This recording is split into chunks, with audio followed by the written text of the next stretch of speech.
이것도 설명을 안 할 수가 없네. 이게 전반 설명을 하고 거기서 이제 못 하니까.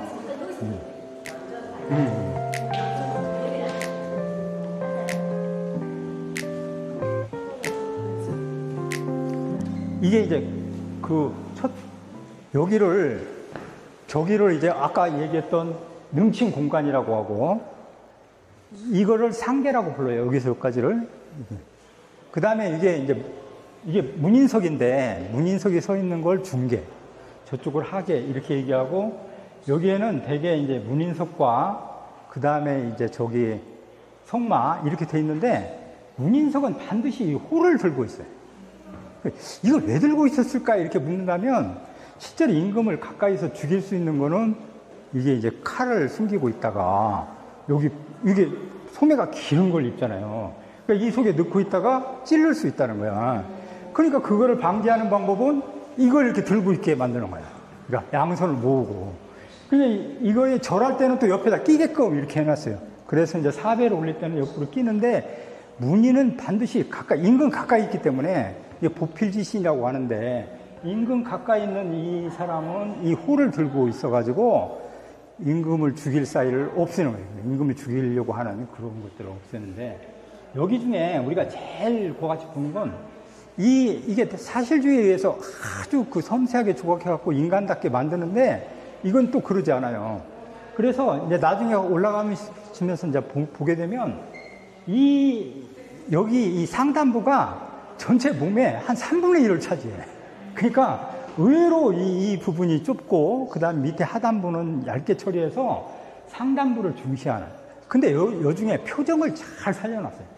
석공들이, 조선 최고의 석공들이 모여가지고 저거를 갖다가 조각했는데, 한 4개월에 걸쳐서 이제 하는데, 최고의 장인들이 모이는데, 이때 세종까지 이어질 때는 왜 우리가 그렇게 조각하고 저렇게 뛰어난가 하는 거 아니? 경복궁 만들어요. 경복궁 만드는데 전체 창덕궁 또 만들어요. 그러니까 그때 다 모여. 그래가지고 돌이 나중에 이 태조령과 이런 걸 만들 때는 아주 달인이 된 거야. 그러니까 탁 보면 탁 쪄서 얼굴을 딱 만들어내. 재지도 안 했는데. 그럴 정도로 뛰어난 거 같은 것들을 보여줬다. 이렇게 얘기할 수 있어요. 그 다음에 이게 아까 설명했던 이게 소설 문양으로 돼 있는데, 이게 삼각형으로 이렇게, 우리가 저 바닷가에 가면 그 방파제 그걸 막기 위해서 이렇게 만들잖아요. 그 모양하고 똑같이 생겨서, 그래서 이게 화살이 여기 탁 맞으면 탁 튀어나가게끔, 이렇게 뒤로 탁 밀렸다 튀어나가게끔, 이게 다 그런 문양으로. 이게 이제 퇴각, 그 다음에 여기 이제 발 모양도 아주 섬세하게 해서 신화라고 그래가지고, 신발, 그 다음에 이렇게 해갖고, 이게 겹겹이 입어요, 이거를. 그러니까 이거 한 겹이 아니고, 속에 또 있고, 다시 견갑, 그 다음에 견갑, 외갑, 퇴갑, 뭐 이렇게 쭉 나눠가지고 이렇게 쭉 설명하는데, 이 여러 개의 그와 같은 복장을 하고 있기 때문에, 겉으로 봤을 때는 이렇게 단순한데, 실제로는 굉장히 그렇게 탄탄하게 돼 있어서 잘 맞아도 죽지 않는.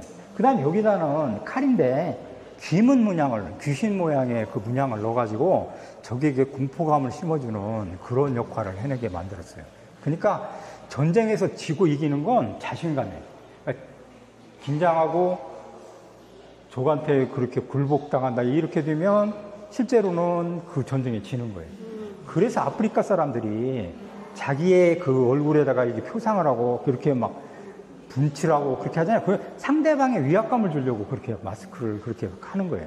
그래서 공포감을 그렇게 하면 거기에서, 그러니까 되게 우리가 임진왜란 때도 우리가 병력이 훨씬 많았는데, 우리가 1000명 이상이었는데, 일본이 500명한테 깨진 가장 커다란 이유는 일본 애들이 그런 공포감을 조성하는 그런 점수를 구사해가지고 겁먹어서, 그러니까 프로가 돼야 되는데, 프로가 못 되어가지고 죽을 수밖에 없었던 그런 구조를 가져와요. 그러니까 전쟁에서는 이기려면 상대를 제압해야 되는데, 그때 제압하는 방식은 상대를 공포감에 불어넣게 만드는 그런 전술을 쓴다는 거예요.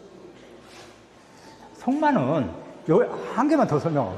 이게 성마가 우리가 그렇게 이제 기술이 뛰어나면 저것도 엄청 날렵하고 잘 만들어야 되는데, 저거 발을 보면 완전 무다리로 만들고, 그 다음에 저 옆에 저기다 난이라고 해가지고 난을 저 안에 그려놔가지고 말이 못 뜨게 만들어놨어요. 왜 그랬을까? 이거는 간단해요. 그러니까 이 왕릉에 있는 왕들은 현재 왕한테 파발마처럼 달려와갖고 뭘 보고하거나 이러지 말자는 거야. 죽은 사람과 이 사람이 여기에 의사소통을 일단 단절해야겠다 하는 의지가 저 성마에, 그러니까 너네에서 알아서 여기서 해결하라. 그래서 성마를 통해 갖고 와서 그걸 알리거나 이러지 말라는 의미가 그 속에 숨겨져 있어요. 그래서 말이 둔탁해. 진짜로 둔탁해. 난 이런 성마는 처음 봤어요. 그러니까 이게 날렵하게 만들 수 있음에도 불구하고 그런 의미를 담아놓은 거예요. 그러니까 하나의 유물이 간단하게 끝나지 않고 사상과 왕실의 위험, 모든 경제적인 거 이런 것들이 다 숨겨져 들어가 있어가지고 석공을 통해서 그런 것들이 시연됐고, 그걸 아는 사람들이 볼 때는 감탄이 절로 나오는. 저는 저기 서울에 있는 세종기념관 가갖고 이걸 진짜로 실물로 봤는데 너무 놀라웠어요. 정말로 그렇게 정교할 수가 없고, 와, 조선 예술의 가장 뛰어난 거다 이렇게 생각했어요. 이제 그만 설명합니다. 가야 돼. 왕릉의 길목마다 담긴 뜻을 알게 되면 그저 돌과 흙이 아니라 한 시대의 마음을 만나는 듯합니다.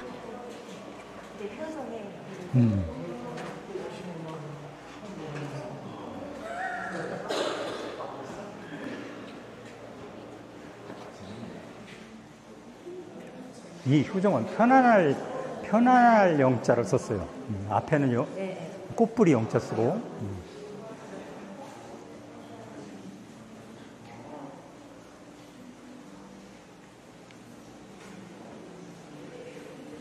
아, 이건 효종 때네.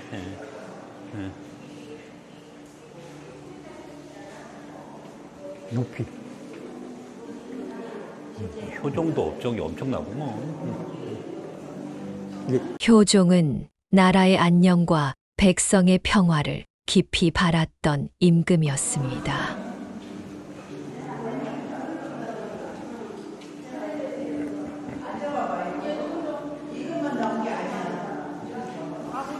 이건 한 2.5m 되는데요.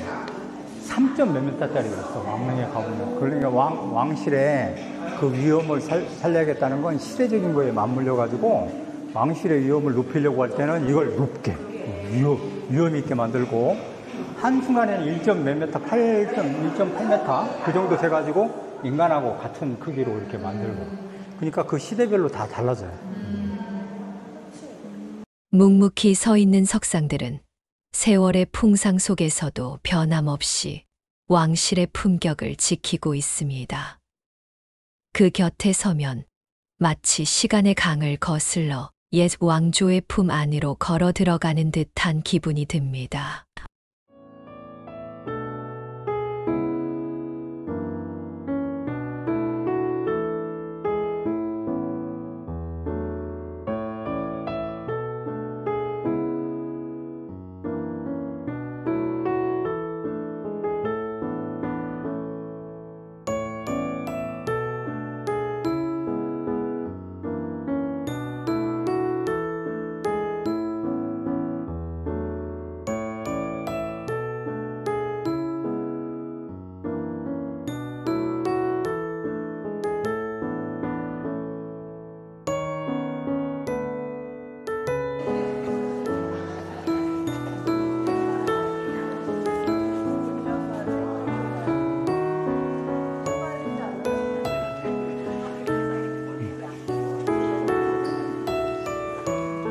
저쪽에서 만나나 봐요.